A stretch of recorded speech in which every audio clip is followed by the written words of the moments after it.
Hello, good day, everyone. Welcome to today's session. In this session, we will delve into the paramount role of communication. Communication in finance is a cornerstone for professional success. It is not just a tool, it's not merely a tool, but it's a foundation for leadership in the finance sector. Um, Often you might have gone through this. Often there is a lot of emphasis on analytical skills and technical skills, and that there is no there is no expressive request for effective communication. However, we must understand, being in this industry for a while now, effective communication is equally crucial. Actually, it is a subtle art, and it drives all your professional outcomes in a very, very, very subtle manner. So keep an eye out, and be aware of your approaches while you're communicating your financial reports, or any findings, or even while you're making some recommendations to your senior stakeholders about the way forward. Ensure that you use easy, simple strategies under different scenarios. And I have close to 2 decades of experience in finance, and drawing upon my experience, I have identified five areas where we can navigate diverse challenges using few simple strategies. So the first approach is to tackle any request to provide a written or a oral advice to your stakeholders. So the simple strategy which I'm proposing here is PACE. Um, it's quite straightforward: purpose, accurate, concise, and evidence based. So when you are in a situation where you have to provide either a written advice or an oral advice to your senior stakeholders, ensure you understand and state the purpose, define the goal. Why am I doing what I'm doing? Why is this person requesting this information from me? Is this information going to be informing the stakeholder about something, or is it going to be persuading them, or is it going to be seeking an approval? So be very clear, because that is the true north. That sets the direction. That's the compass for the rest of the communication. If this goes right, then be sure that rest of the steps or stages in your communication will be right. And if this goes wrong, it will just go the wrong direction. So ensure you state the purpose well and accurate. The second strategy is accuracy. Adhere to accuracy. Quantify your reports, quantify your statements. Ensure ensure they are backed by reliable sources. Double check your data. Get it signed off by your seniors if required, and ensure all the facts are intact. Ensure they are concrete details. And the third is being concise.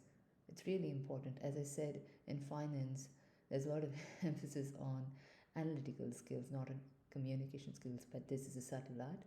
You need to get to the point pretty clearly, and the main message, the main recommendation has to be spot on. And that will actually hook the stakeholder to the communication that you're providing them. Sorry. And the fourth strategy under this topic is to use evidence-based approach. So mostly as a financial advisor, we are in a position to provide a recommendation to a stakeholder, okay, providing them a direction as to take option A or option B, option C, but this should be backed by evidences. It should be backed by clear workings, and they can't just be pure assumptions or your personal opinion. It has to be backed by industry based evidence, or um, any evidence based on your financial modeling. So, those kind of things. Yeah, the second approach that we will look in this session is about proactive communication in finance. So, as you all will agree with me, proactive communication um, really helps the business in preventing any kind of crisis. If we can provide timely information to the key stakeholders, then they will be in a much better position to manage the risks, or like even eliminate the risks, and therefore manage and maintain stability in the organization for a longer term. So the approach, this approach has three key strategies. One is timely information. The second is the timely information must reach the chief decision maker around the table, and the third is um, it has to help in preventing the crisis. So these are the three strategies which, if we could follow it, it's going to be really helpful in this kind of communication. And there is an easy acronym to remember. It's tip, timely information to the chief decision maker, and preempt crisis. And the third approach we'll be looking at today is a priority based communication in finance. It's really, really important. As you will agree with me, we deal with a huge set of crucial stakeholders, and it is primarily our responsibility in finance, whether it's in middle management or in senior executive management. We need to build the trust, and we need to foster a positive impact at all levels. So, at the level of a community, at the level of an industry, and at the level of the company. So, the strategy here is PIC, people, industry, and company. Now, the people in the community, they rely on the communication that we provide to help them understand the economic growth or the social initiatives or the overall well-being which the company is driving for the community, for the well-being of the people. So it is the macro lens, applying the macro lens. And the second set of so the second layer of priority will be the industry. Now, within the industry, it's really important again to maintain the trust and drive the stability, and communicate the practices quite transparently in a timely information, which will help to mitigate the risks and continue a healthy ecosystem in the industry. And the third is within the company, effective internal and external communications within the company, within that ecosystem, is also really important to build a positive reputation and to attract the right set of, for example, investors, and maintain a very high stakeholder confidence. It's really important that there is priority based communication.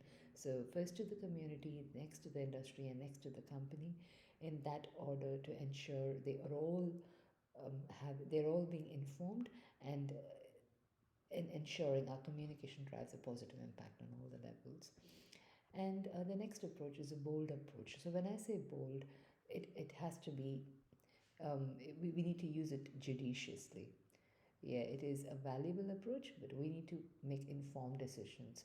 So there is this approach is very empowering. It gives you the confidence by progressing, say, in projects, by building the trust and credibility in the world in which you're dealing with. And it also helps in negotiations, especially when there are two conflicting ideas, and when you're sitting across the table with another um, senior executive.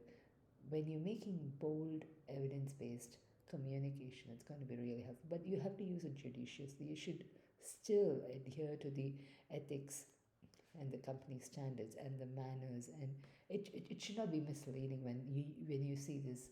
So you have to still ensure the culture is adhered to, and the right respectful communication is undertaken in negotiations and in driving decisions.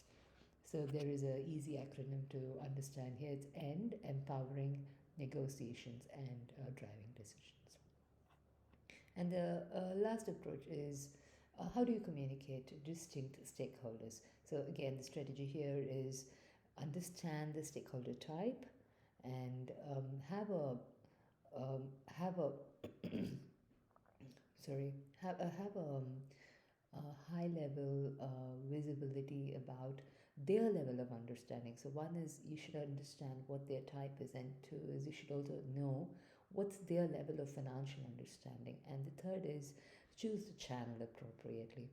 So when we're talking about stakeholder types, there could be investors, there could be employees, there could be regulators, there could be suppliers or customers.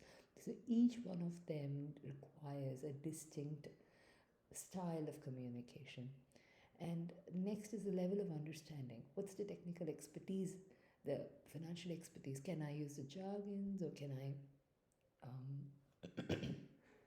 provide them information in a different style? So this is all decided by their level of understanding. You need to factor in their level of understanding. You just can't go around using complex jargons to the general audience.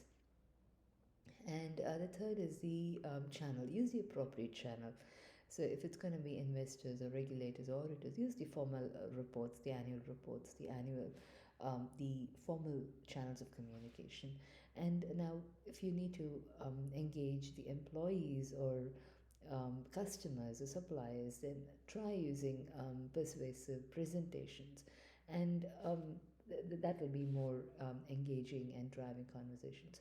And for building trust and building relationships with the teams internally, try using informal meetings, emails, and ensure that in every scenario you use a different style or different channel, and tailor your communication style to suit the distinct stakeholder.